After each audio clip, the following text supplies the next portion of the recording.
Hola, yo soy Ítalo Urteaga Boyo y esto es Ciudad Verdad, Canal Popular desde Lima, Perú. El programa del día de hoy lo voy a dedicar a Bolivia.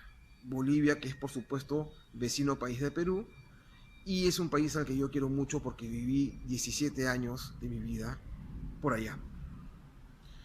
La principal razón de la difusión de este video es generar un poquito de conciencia porque tengo la impresión de que los medios de comunicación no están informando con la debida importancia lo que se está viviendo allá.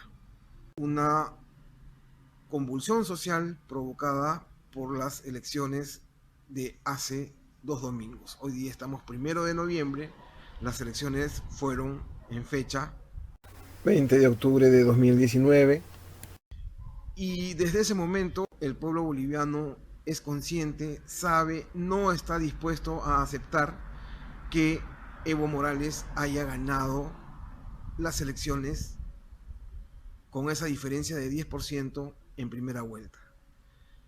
Esto ha generado una serie de movilizaciones diarias y el empecinamiento de Evo Morales en no aceptar que haya una segunda vuelta, en no aceptar que hubiera habido fraude y en pretender enraizarse como ya era previsto al poder.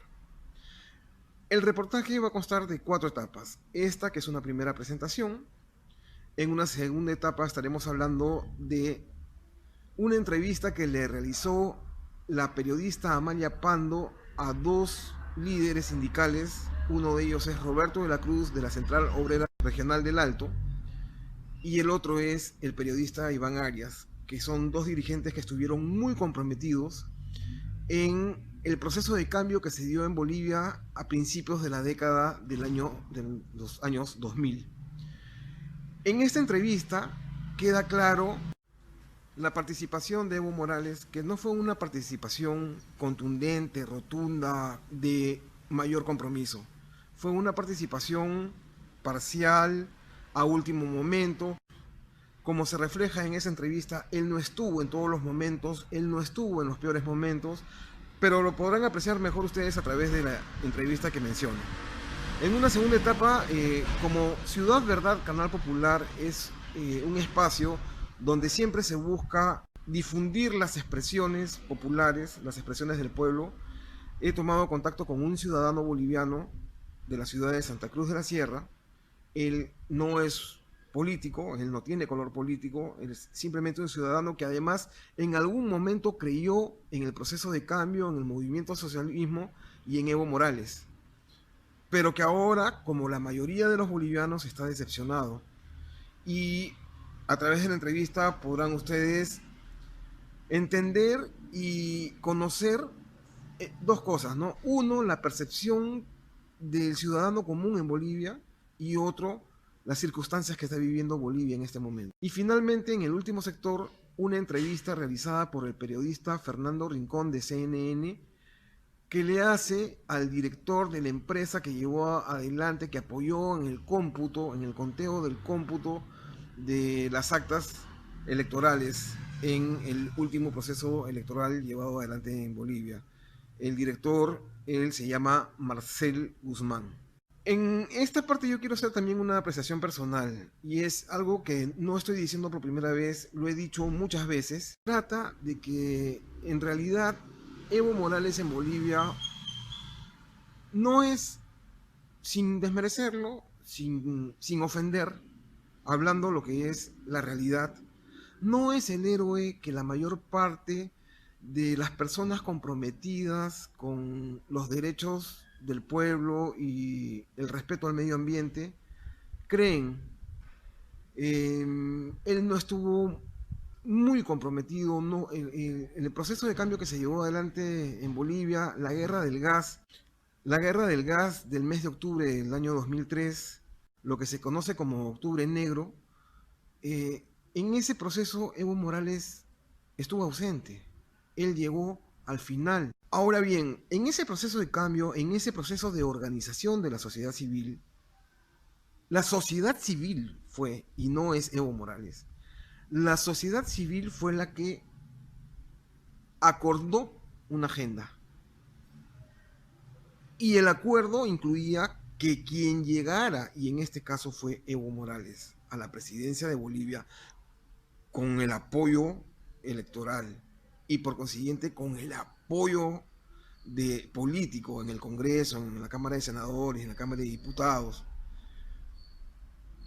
quien llegara, repito que en este caso fue Evo Morales, tenía que cumplir con la agenda social que había trazado, que había pactado la sociedad boliviana. Evo Morales fue a obedecer. Y lo ha hecho en una medida importante. Es verdad que lo ha hecho en una medida importante.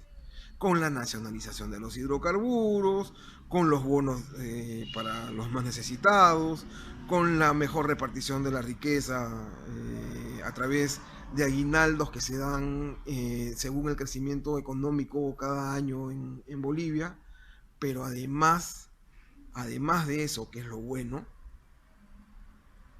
a partir de los años 2009 y 2010 empezó a caer él y su equipo en repetitivos y escandalosos actos de corrupción y de abuso de poder. Y es esa la razón por la cual en este momento la mayoría de los bolivianos ya no lo quiere como presidente. Fue amigo, compañero de lucha, compañero dirigente con quien efectivamente hemos compartido, nos habíamos solidarizado. Y eso Iván recordaba cuando Evo fue expulsado del Parlamento, la Corel Alto se movilizó. ¿Usted estaba en la Corel Alto? Era dirigente de la Central Obrera Regional, Roberto de la Cruz, tercer hombre de la COR. Estamos ingresando en estos últimos años a una etapa donde no solo la democracia, sino los derechos fundamentales de los hombres, de los ciudadanos, está siendo vulnerado en nuestro país. Y nos debe preocupar, no sé, yo veo una especie de apatía, silencio de la ciudadanía, de la gente.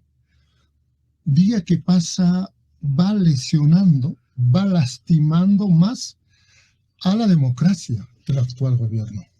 Nos hemos conocido en la lucha sindical, aunque él nunca estuvo al lado de la Central Obrera Boliviana así como tal. Siempre estaba aislado en la lucha cocalera de las 6 federaciones, pero en el sindicalismo no. Intentó, pero nunca tenía oportunidad de dar una línea, porque no estaba en esa altura.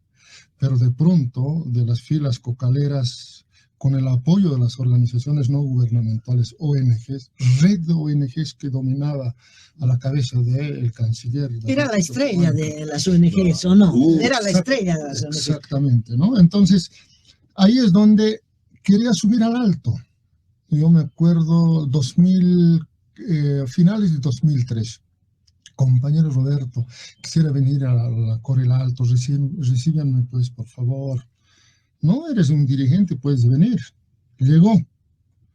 Entonces ahí es donde yo les recomendaba, ¿no? Aún eres joven, Evo, tienes la oportunidad de convertirte en un líder adelante. Pero si es que algún día nos traicionaras, Evo, el Alto va a ser primero, o en su caso nosotros vamos a ser primero en quitarte el apoyo. Tienes la oportunidad, Evo, anda, te apoyamos. Sí, llamábamos a los cocaleros porque los cocaleros no se habían sumado en octubre, no se habían sumado, no habían protagonizado ni siquiera marcha. Nosotros necesitábamos apoyo, entonces habíamos insistido y no podíamos comunicarnos con Evo Morales. Y nos han dicho, Evo Morales está en Libia. 2 veces me insistió, compañero Roberto, en estos momentos yo con una avioneta particular estoy en condiciones de llegar al Alto. ¿Me pueden recibir, por favor? Evo, como tú no nos has ayudado, ni siquiera para iniciar la marcha por el gas, ni siquiera estabas en los días, jornadas de mayor derramamiento de sangre, entonces no es posible. Ya es muy tarde. Respondí textualmente. ¿Cuándo era eso? Repetime. Era el 14 de octubre de 2003. 3 días antes de que caiga... 3 días antes de que se vaya expulsado Gonzalo Sánchez Lozada. A partir de ese día, un poco ya conmigo ya se enojó. Poquito más tarde me llamó ya otro su compañero.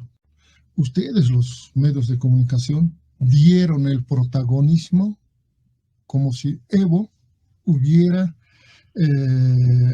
hecho esta rebelión, algo por la lucha del gas. Nunca Evo hizo la lucha en defensa del gas en las jornadas de septiembre y octubre de 2000. Y él sabe, reconoció.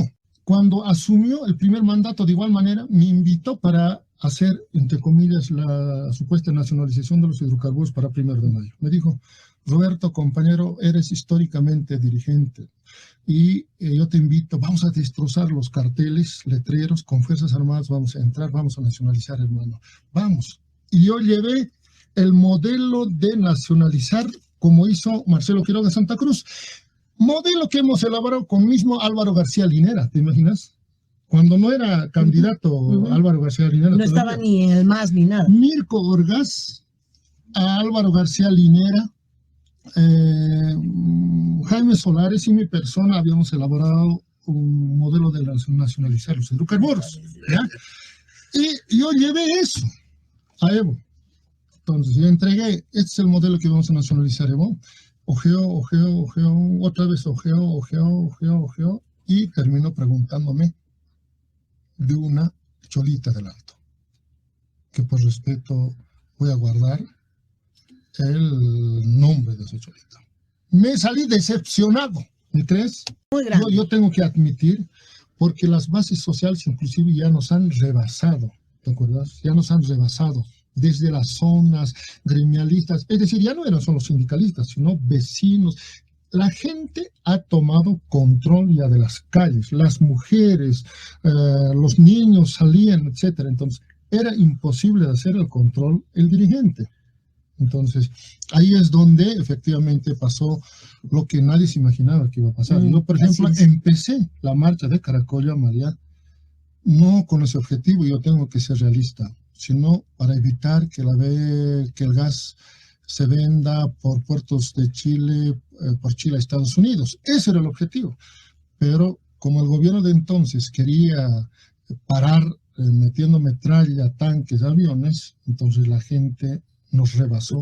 Quiero responder tu pregunta. ¿Cómo es posible que un hombre que no estuvo a la cabeza del proceso... Ni en los pies, simplemente no estuvo. No estuvo, se sube. ¿Por qué? Porque hubo una red de instituciones, de ONGs, de relaciones nacionales e internacionales que lo posibilitaron. Y los verdaderos actores quedaron relegados. Y eso es lo que mucha gente les reclama. Nosotros, periodistas, lo hicieron grande. Esa convulsión, el octubre negro, muchos lo llaman, ¿no? Donde de todas las movilizaciones de las clases sociales, mayormente el pueblo indígena fue el que mayormente más se levantó contra Gonzalo Sánchez por los abusos que hizo. Tenía el pueblo una esperanza grande con su llegada al poder, o sea, pero fueron pasando los tiempos. Evo fue a un inicio, bueno, no hubo cosas buenas, o sea, la mayoría de la gente ya fue viendo de que habían cosas buenas que él hacía, pero su gente que lo rodeaba hacían cosas que no estaban de acuerdo a su idea de pensar de Evo, ¿no?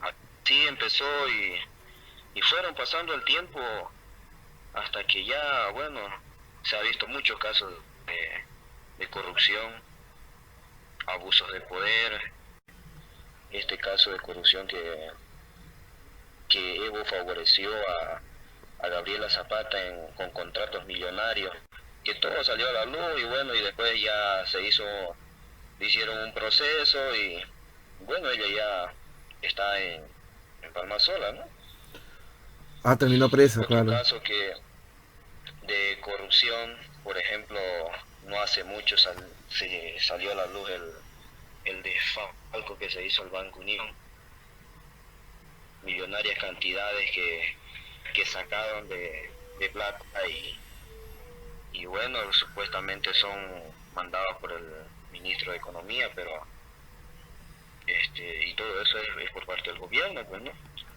Claro. Después, en lo que se refiere a los abusos de poder, por ejemplo, claros ejemplos de lo que hubo de la represión a los líderes cívicos, de que ellos en su derecho legítimo de opinar con una idea contraria al gobierno han sido perseguidos, encarcelados y bueno, algunos hasta han tenido que buscar refugio o asilo en otros países, porque aquí el gobierno tenía la intención de hacerlo desaparecer. De acuerdo. Además de que, por ejemplo, habían muchos casos se ha escuchado de que personas en su legítimo derecho de opinar sobre algo en contra del gobierno eran pues directamente ya como se llama, aprendidos, y le daban orden de arresto. No hace mucho, en una manifestación, un estudiante paseño dijo al señor presidente en una manifestación que había del MAS. El joven se expresó diciendo o asesino, y bueno, por decir esa palabra nomás ya, o incluso otro joven por decir Bolivia dijo no, ya fue aprendido y le hicieron un proceso, o sea.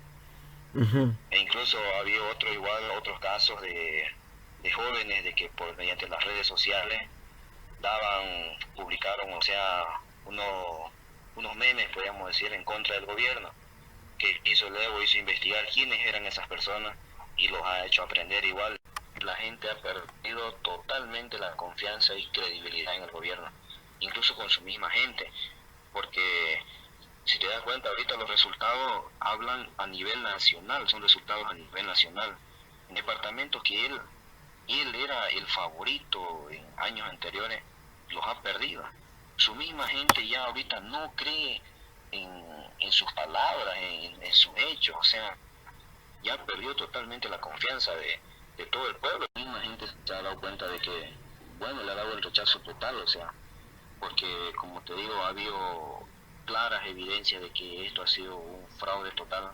Se han encontrado en Potosí casas con ánforas, o sea, con papeletas guardadas, actas que han sido adulteradas, y en los resultados que se iba dando en un conteo rápido, cuando vieron que ya la segunda fuerza política, como es Carlos Mesa, estaba ganando, ¿qué hicieron?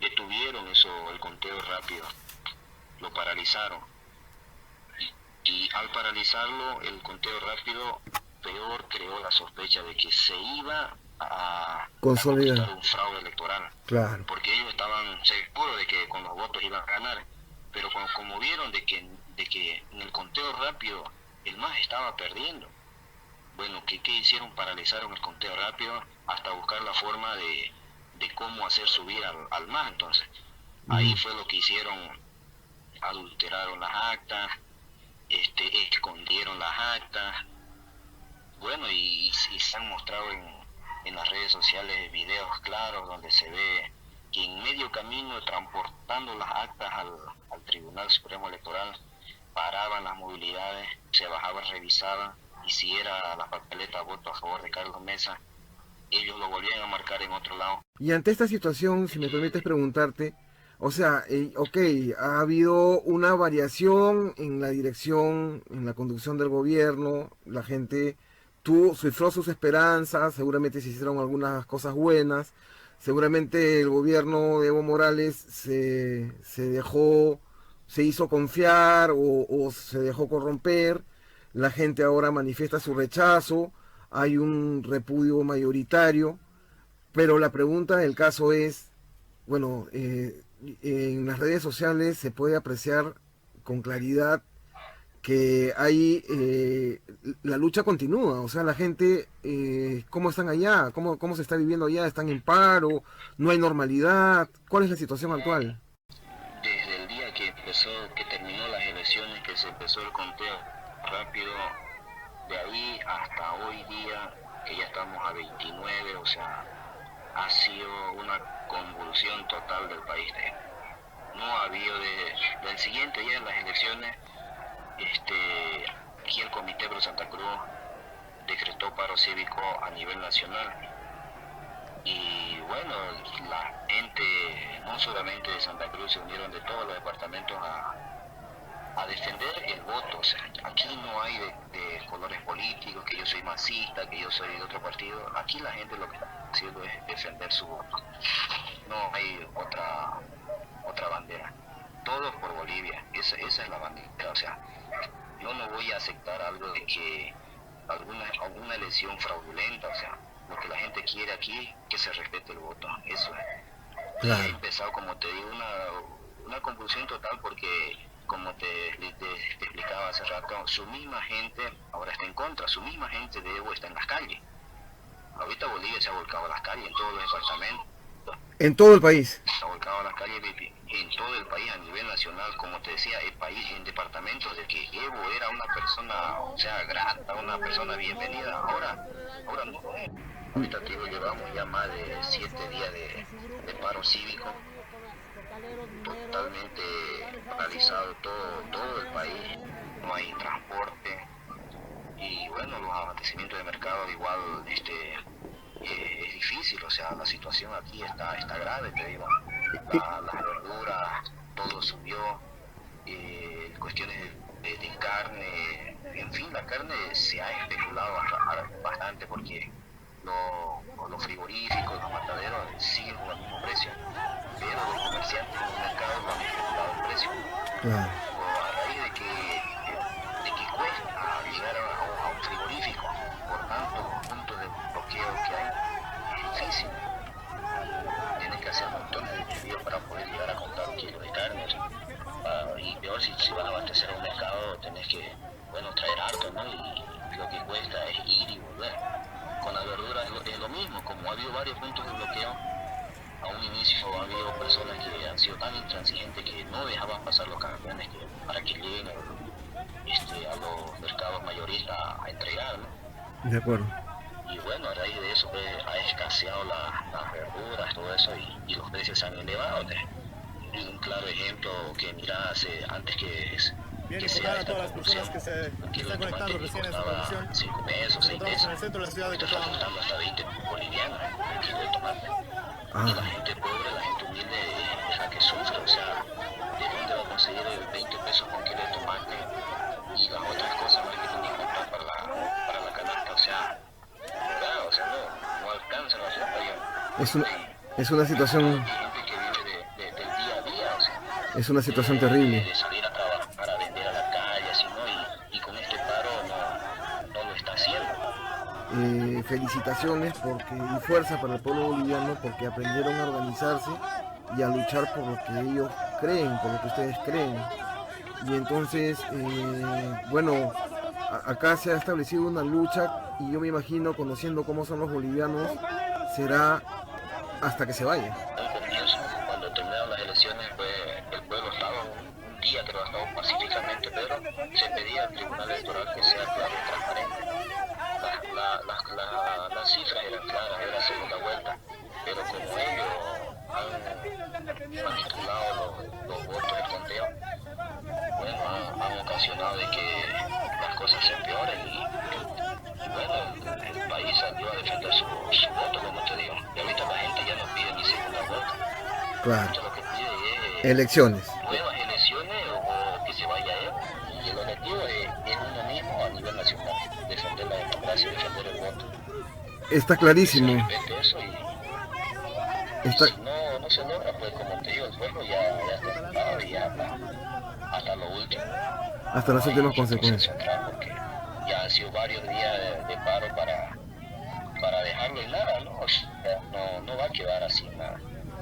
E incluso hoy en la mañana estaba escuchando la noticia de que ya la presidenta del Senado, o sea, la presidenta del órgano electoral de aquí de Santa Cruz, ya renunció ella, ¿no? Porque sabe que ha sido un fraude. Ella argumenta en su misma carta que no está de acuerdo con con el sistema que se ha llevado de conteo de votos, ni con la orden que ha recibido del Tribunal Electoral a nivel nacional. Eso ya es mucho decir. Su renuncia. O sea, y con eso más ya delata totalmente de que ha sido un fraude total estas elecciones y de que no le queda otra al gobierno que anular las elecciones y que se tiene que procesar al culpable, ¿no? Porque tampoco es anular y que quede en nada. Porque si él, hasta donde se llevaron más o menos el conteo de manera transparente, creo que el MAS tenía cerca del 40% y Carlos Mesa algo así como el 30%. Todas esas personas que votaron por Carlos Mesa iban a volver a votar por Carlos Mesa y el resto de los que votaron por los otros partidos, sin duda, habían votado por los otros partidos porque no lo quieren a Evo y tampoco querían a Carlos Mesa, pero entre uno y otro iban a votar por Carlos Mesa y por supuesto que el que iba a ganar en la segunda vuelta iba a ser Carlos Mesa. Es evidente, es evidente. La gente al ver los resultados, al ir a la segunda vuelta, ya los opositores dieron su apoyo, dijeron, bueno, en la segunda vuelta todo por Mesa. Por supuesto. Entonces, con eso más de que todos se volcaron a favor de él sabía de que no la iba a ganar. Por supuesto. Estaba por perder, entonces lo único que le quedaba era ganar mediante el Tribunal Electoral, alterando los resultados. Así es. Y eso fue lo que hizo, ¿no? Muchas gracias por esta entrevista, esto va a servir mucho. Como te decía antes de la grabación de la llamada, bueno, el interés es de que un poquito acá en el Perú se sepa la realidad de Bolivia. Y bueno, fuerza pueblo boliviano y que todo les vaya de lo mejor posible, ¿no? Que tengan éxito, soporten y que logren a la brevedad posible para que no queden muy afectados como sociedad. Desde acá nuestro cariño, hermanos bolivianos. La verdad que lo que buscamos todo eso es que bueno, ya esta situación mejore y bueno, el gobierno se dé una vez cuenta por todas de que hay un rechazo total por la parte de la población y bueno, de una vez deje esa soberbia, ese orgullo y anule estas elecciones y que las cosas cambien, pues no, si la gente ya realmente ha demostrado que ya no le tiene confianza ni apoyo a él, bueno, pues que deje el poder y que suba gente nueva, ¿no? Gente que realmente quiera hacer cosas mejores. Le voy a hacer tal vez la pregunta más compleja de todo esto. ¿Usted cree que hubo un fraude, que se pudo cometer fraude en la elección? Esta es la respuesta que todos los bolivianos necesitamos para continuar nuestras vidas en paz. Es fundamental, ¿no? El CREP y el cómputo electoral albergan parte de la información que es necesaria para encontrar esta respuesta. Porque el CREP y el cómputo tienen las actas, las imágenes de las actas, y en esta fase de nuestro trabajo, ¿no? Lo que nosotros aseveramos es que las actas que el equipo de gente ha recibido, ha procesado, están correctamente sumadas. Pero no hay que olvidarse que esa es una fase del proceso electoral. Hay una fase anterior, que es el llenar la acta, el hacerla, que esa acta sea legítima. Y ese es un punto que también hay que enfocarse, de ver si esas actas están legítimamente ingresadas al sistema. Y hay un segundo proceso que hay que verificar, y es el proceso posterior a cuando se ingresan al sistema, ¿no? Cuando se emite el cómputo, si eso se hizo de acuerdo a ley, si hay actas que están en el sistema que debieron ser anuladas, ¿por qué no se anularon? O ¿por qué, si se conoce de que hay actas que se modificaron, por qué no se hizo algo al respecto? Eso es lo que falta en el sistema. Y aquí no me refiero al sistema Simobol, sino al sistema electoral, ¿no? Y un mecanismo que permita recibir denuncias y que sean verificadas de una manera profesional y transparente dentro de las miles de denuncias que hay, que muchas son absurdas, pero que se encuentren las reales y se pueda dar eso es lo que puede dar otra vez confiabilidad en el resultado electoral, ¿no? Y eso es lo que necesitamos los bolivianos para saber si hubo fraude o no. Yo creo que en este momento nadie puede decir de una manera convincente si hubo o no hubo fraude. Interesante, muy interesante la respuesta y la explicación. Ahora aquí se viene ya una nueva etapa en la que muchos no están de acuerdo. Es decir, hay quienes dicen no hay segunda vuelta, no reconocemos la elección, queremos repetir la misma. Pero en todo esto entra un nuevo árbitro, que es la OEA. Y la OEA estará tomando en cuenta ciertos lineamientos para realizar su auditoría. ¿En algún momento ha sido contactado Neotec? ¿Cree que es importante que Neotec aporte información que esté vinculada al proceso, principalmente con el tema del TREP? ¿Ha sido así? ¿Se le ha solicitado? ¿Se le ha incluido? ¿Cree que deba ser? Sí, esta mañana ya nos han hecho varias solicitudes de la base de datos, de bitácoras, de logs, que por supuesto vamos a ofrecer con el mayor de los gustos y estamos ofreciendo a la OEA para realizar esta auditoría. Tienen todo nuestro apoyo. ¿Usted cree que la OEA tenga tres cosas? La capacidad, después de 11 días, de encontrar cualquier tipo de evidencia. Segundo, que tenga la credibilidad necesaria para de una vez esclarecer todo esto. Y tercero, la metodología correcta para llevar a cabo una auditoría electoral. Sí, yo creo que sí. La OEA tiene una buena trayectoria de poner equipos de gente responsables, de que son gente cauta, que sabe evaluar las elecciones, incluyen a funcionarios de otros tribunales electorales de prestigio, así que yo creo que ellos lo pueden hacer. Lo que yo le pediría a la OEA es que aclare también en parte de su trabajo las denuncias que han circulado, las actas que usted ha visto, que yo he visto, que muchos otros bolivianos hemos visto, que nos preguntamos cómo es esto posible. Y esa es claro, la gran pregunta, es si son casos aislados, que son estupideces de unas personas, o si por el contrario es algo sistemático que se ha repetido y que tiene un efecto sobre el resultado electoral. Por supuesto, además con un punto 57, como usted lo sabe, pues aunque sean estupideces de algunas personas, pudieran tener un cambio y un impacto importante en ese punto 57 que le daría a Evo Morales un triunfo en primera vuelta. Es decir, la diferencia no es tan amplia como para que se pueda tener en la mesa estupideces de personas, digámoslo así. Don Marcel Guzmán de Rojas, el director general de Neotec. Mil gracias, don Marcel, por esta charla tan honesta, tan abierta y tan clara.